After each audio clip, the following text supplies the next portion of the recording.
While we're waiting to get started, if everybody in the participant list wants to say hi, let us know where you're watching from and if you saw the first two and what you thought of them.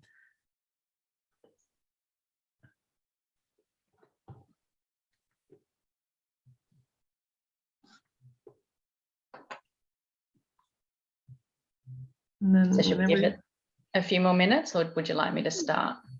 Yeah, we're at over here in Atlanta, we're at 9:01. So if you'd like, I think we can. We've got 18 participants so far. All right. I do like to be punctual, so let's get going. All right, everyone. Good morning, good afternoon, and good evening. Welcome and thank you for joining us for the third webinar in our series, Scientific Publishing for Field Epidemiologists, brought to you by both TEPHINET and WPSAR, the Western Pacific Surveillance and Response Journal. I'm Michelle McPherson and I'll be presenting today's webinar. So we're conducting this webinar series to celebrate the first annual World Field Epidemiology Day, which was held on September 7th and was created as a global movement to recognise and raise awareness for the vital role field epidemiologists play in protecting the health of populations. Our goal in this series is to inform and encourage field epidemiologists to publish their work in peer review journals and perhaps to become a peer reviewer themselves. So we know that the publication process can be quite daunting, particularly for first-time authors. So we hope to break down some of those steps in that process to get you published and to provide you with some insights from the journal editor perspective. So today's webinar is on addressing reviewer feedback on your manuscript. So now that we've covered writing your manuscript from your fieldwork in the first webinar and putting together all the bits and pieces required for your submission in the second webinar, this next step is what you need to do as an author, which is addressing the peer reviewer feedback. Before I get into the content though, let's meet all of the presenters from the webinar. So as I said, I'm Michelle McPherson. I'm an editor for the WPSAR journal. I'm also a graduate of the Australian Field Epidemiology program. My main role as an editor in WPSAR is to critically review all manuscripts that are submitted and to work with authors to improve their manuscripts right through from pre-submission to publication. Elena Atkinson is a project coordinator with TEPHINET.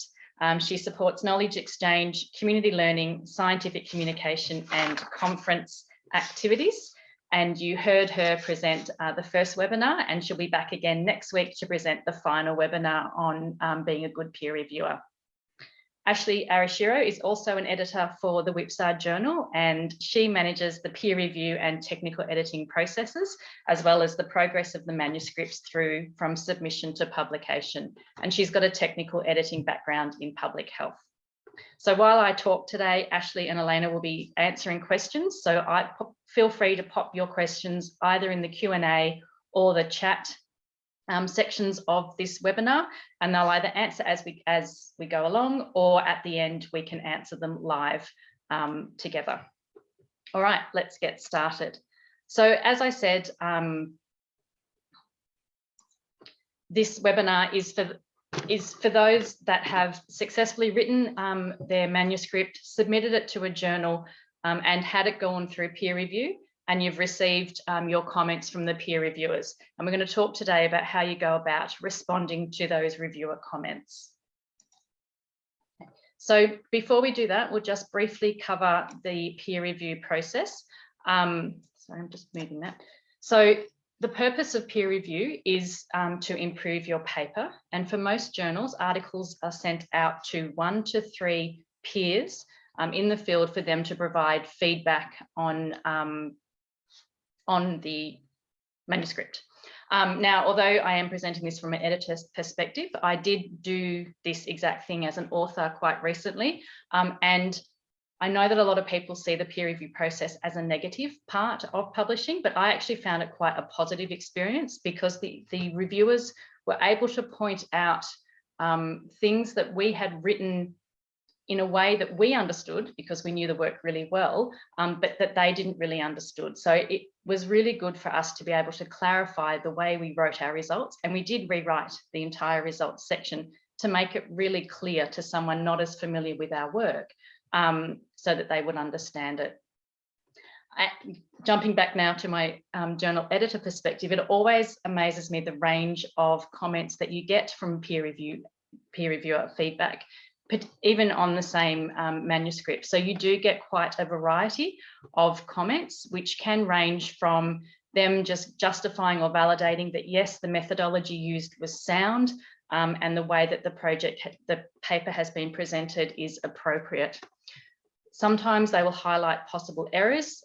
It looks like these numbers don't quite add up, or perhaps this percentage point is wrong, or they will suggest improvements to the manuscript. It'd be really nice if you added an additional analysis such as this, or maybe you could discuss this aspect or that aspect in your discussion.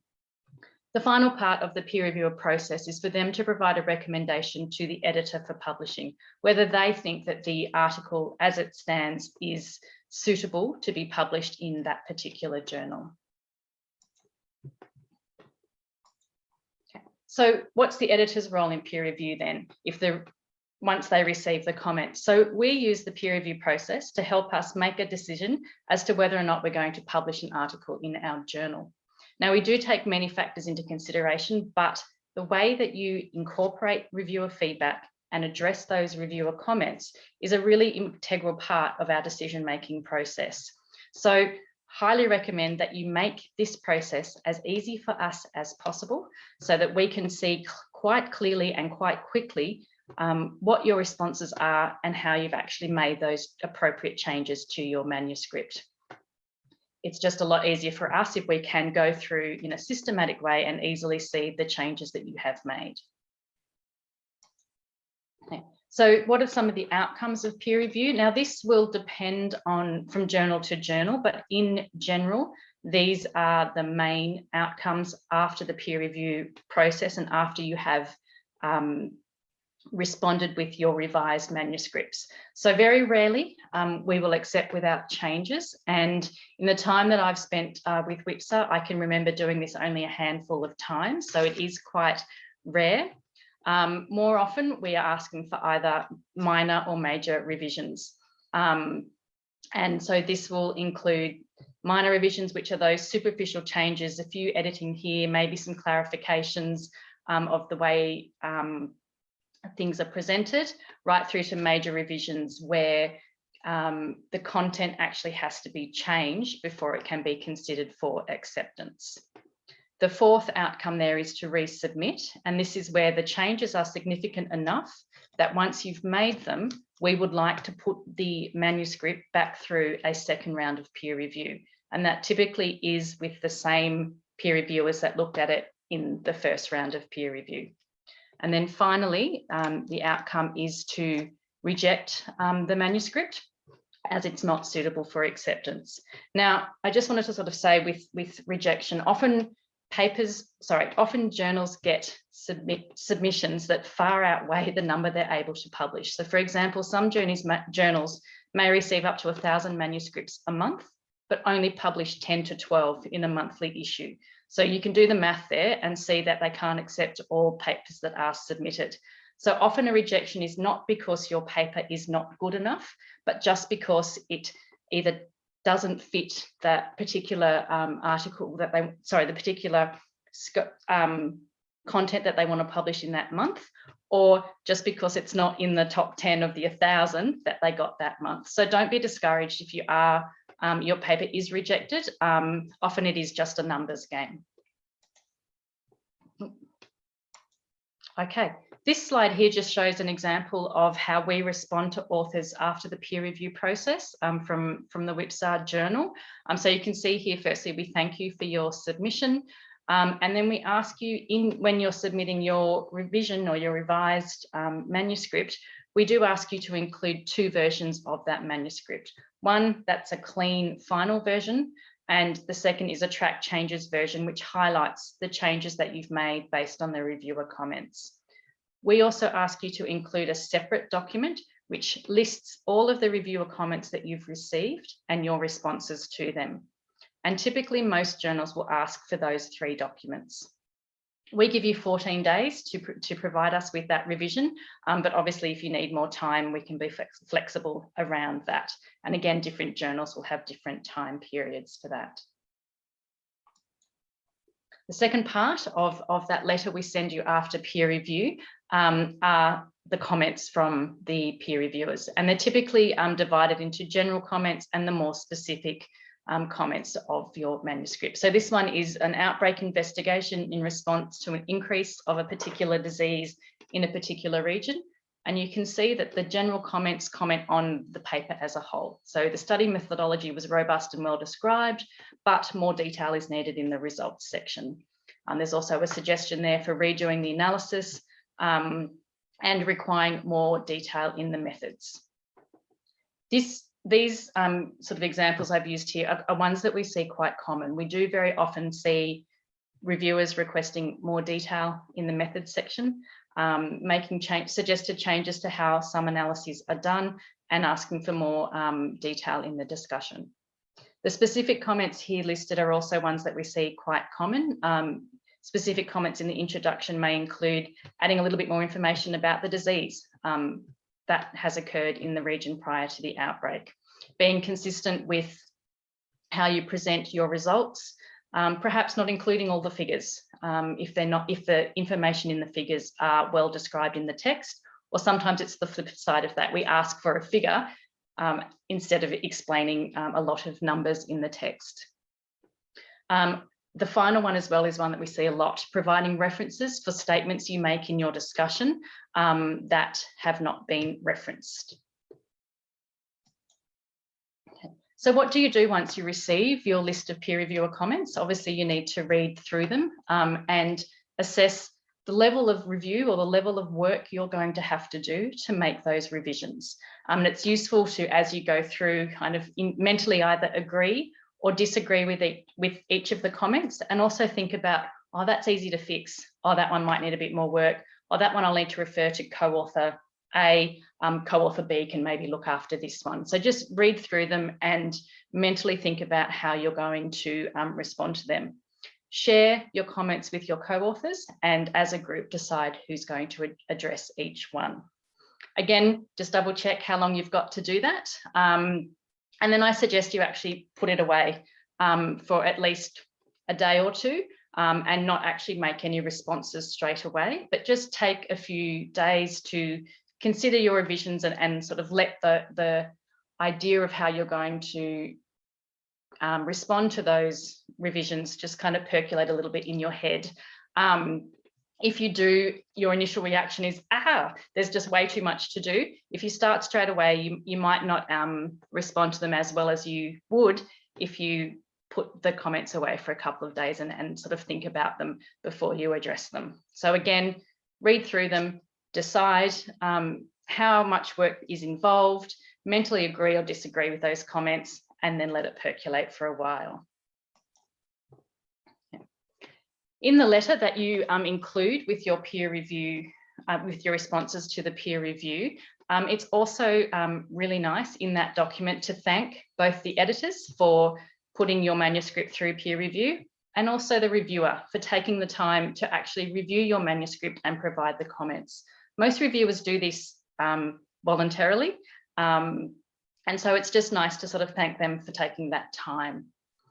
As well as in that letter, you list, as I said before, each of the reviewer comments one by one, how you respond to that comment, and any changes that you've made to the manuscript based on that comment.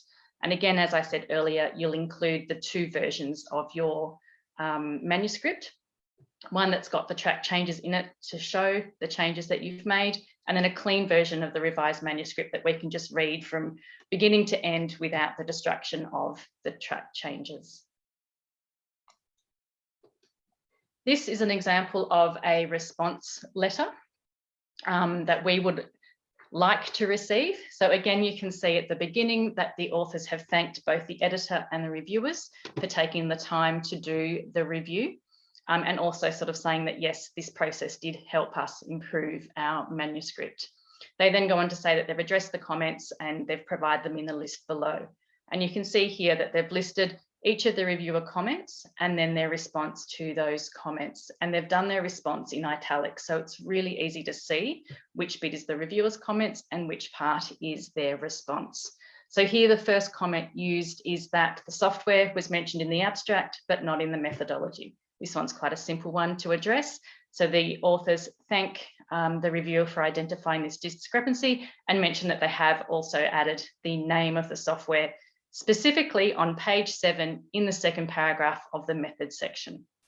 Now, as an editor, it is incredibly useful for you to be told in very nice detail where to go to look for that change. So by actually saying that it's on page 7 in the second paragraph of the method section, we can quite quickly find where that change has been made and tick it off as responding adequately to the reviewer comment.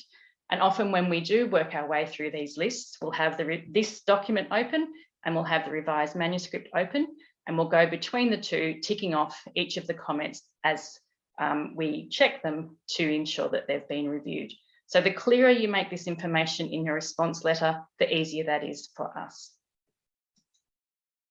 This example shows exactly the same information, but has the comments, response, and changes made in a table. And I actually prefer this method. It just, to me, presents the information in a really clear way, and again allows me as the editor to go through each comment one by one, see what the comment was, what your response is, and where you've addressed them. So I can quite nicely tick each one off one by one as I go to where you've told me to in your revised manuscript to ensure that you have responded to the comments appropriately. Now, again, as I said, when you are doing your initial sort of review, you need to decide if you agree or disagree with each of the comments. And here I've just provided a little bit more detail about sort of the thought process and how you would present a comment that you agree with. So here the study was an outbreak investigation in a population, both in an urban and rural location. So the reviewer comment in this instance was that in the discussion, you mentioned that there was differences in the rate of infection between that urban and rural area, but that statistical tests are really needed to determine if that difference that you've found is statistically significant. The author has agreed. Thank you for that comment. That sounds quite appropriate. And the change that they've made to the manuscript is that they've done the statistical tests and they're now reporting it both in paragraph 4 of the methods and in the results. And they've also updated that sentence in the discussion to say that there was a statistically significant difference. Now, one of the other really strong messages I'd like you to get from this webinar is that you do not have to agree with the peer reviewer comments. Peer reviewers, they're not all knowing, they are peers, they're not experts. They haven't done the study, you have.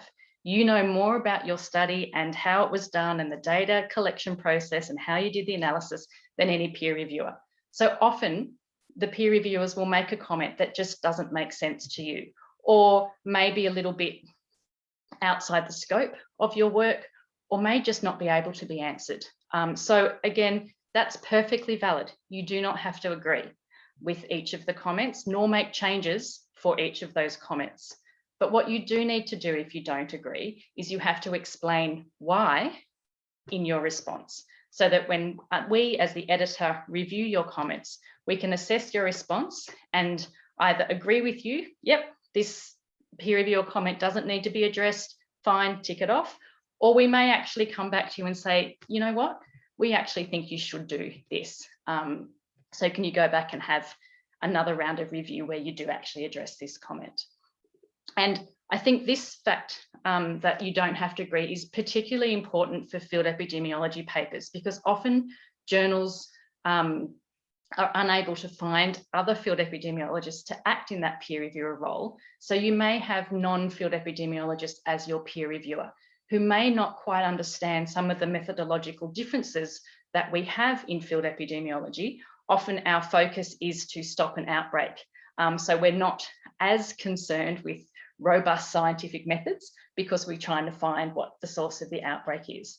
And as field epidemiologists, we understand that, and we can appreciate some of those methodological differences. But if you're a non-field epidemiologist, you may comment on something that is not possible because of the way your field epidemiology paper has been done. So again, perfectly valid not to agree. And in that instance, you can say, look, in field epidemiology, we do have to do slightly different methodologies to if we were doing a research study. So that's completely appropriate. So this here shows an example of an author that has disagreed with a peer reviewer comment and not made any changes. So this study was an outbreak investigation that linked the source of the outbreak to a contaminated water supply. Now, the reviewer commented that it would be really useful if you outlined the water supply system in the introduction of your manuscript so that the reader has a clear idea of that water supply before they go ahead and read how you did your outbreak investigation. Now, the author disagreed with this, but they did politely thank the reviewer for the comment. And they argued that, well, since we didn't find out about the water supply until we did the outbreak investigation and we did our environmental investigation, they didn't think it was appropriate to include it in the introduction because they didn't know that information when they started. They felt that where they had the information about the water supply, which was both in their methods and their results, was more appropriate. Now, as the editor on this paper, I agreed. I thought it was more appropriate to have that information in the methods and results.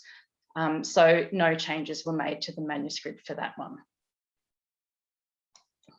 Okay. So what happens next? Once you have made that huge effort to go through and address all of the reviewer comments, we as editors assess, as I said, each of those responses. We tick them off one by one, and then we'll read through the entire article again to decide on what our outcome of that revision is. And we'll either accept it for publication.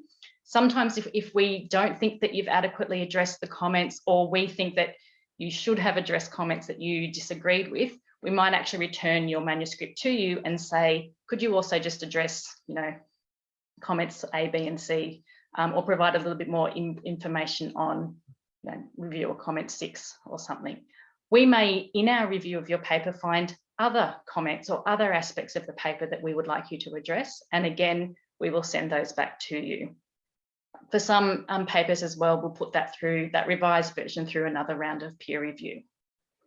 Once that has happened, and there could be quite a bit of to and fro between the editor and the author at this stage, eventually a final version will be accepted for publication and you'll move into the publication process. Note though that once a manuscript is accepted, and again this depends very much on the journal, it may undergo both copy editing and or proofreading. Copy editing is where a copy editor checks your manuscript for grammar, English, sentence structure, and for us, our copy editors also make sure that the manuscript fits against our WHO style guide. And then proofreading is where you get the final proof or the PDF of what your article will look like in the actual journal.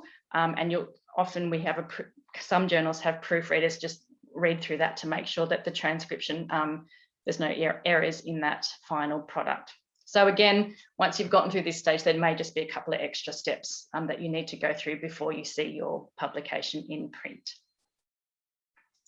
Okay, that's the end of the presentation. So I'll now just refer back to Elena and Ashley for any questions or comments.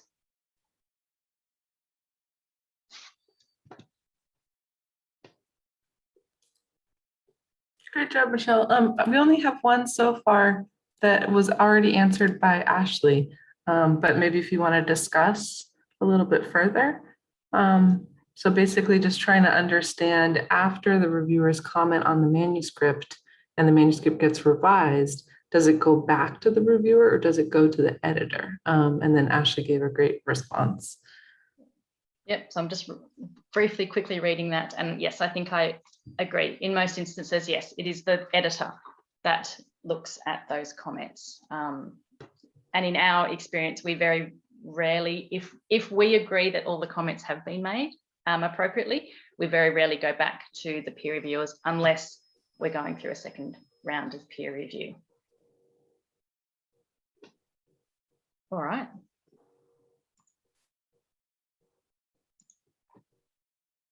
So I guess then, if there are no further questions, means I either explained that really well or you're all experts in assessing reviewer comments. So I've just seen another question. Could an editor accept video call consultation during the process? I'm assuming here you mean during the responding to peer reviewer comments process. And again, yep, great.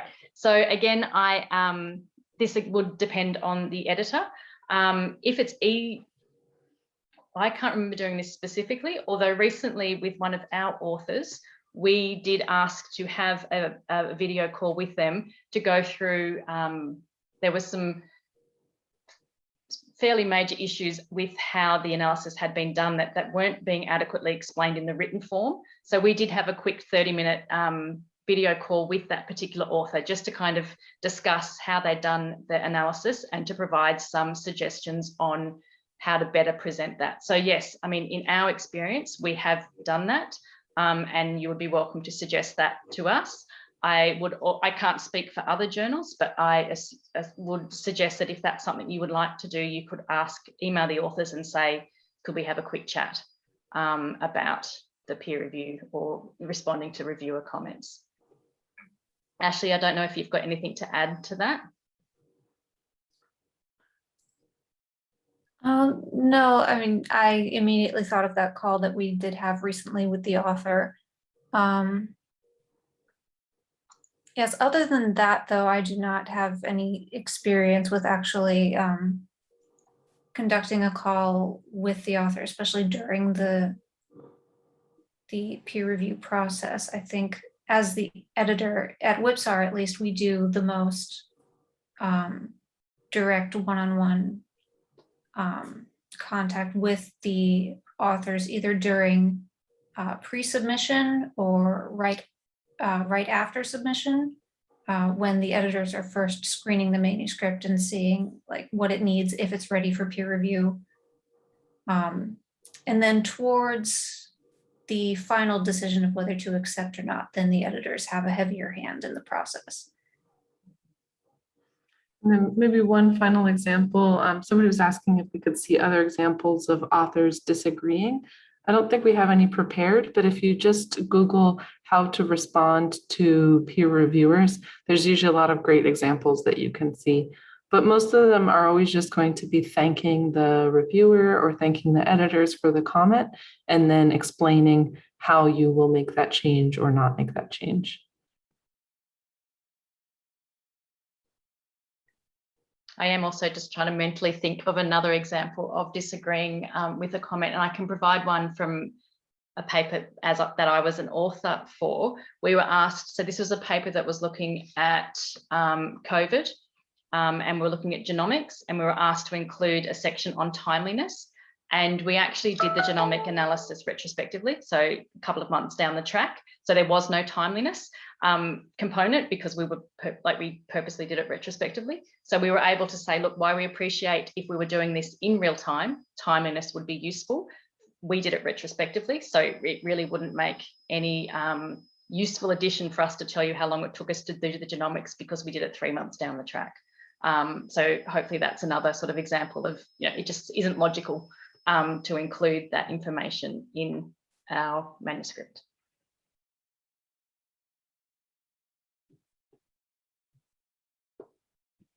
Okay, so I can see that both the chat, oh no, someone's, you're welcome. Okay, so the chat and Q&A seem clear at the moment. So I guess if there's no last minute questions coming through, we can call the webinar over, and just again remind you that we'll be back again next week, same time, same place, with our final webinar of the series, where Elena will take us through being a good peer reviewer and talking through the best way to do a peer review. So again, thank you for joining us today, and we hope to see you next week. Thank you. Bye, everyone.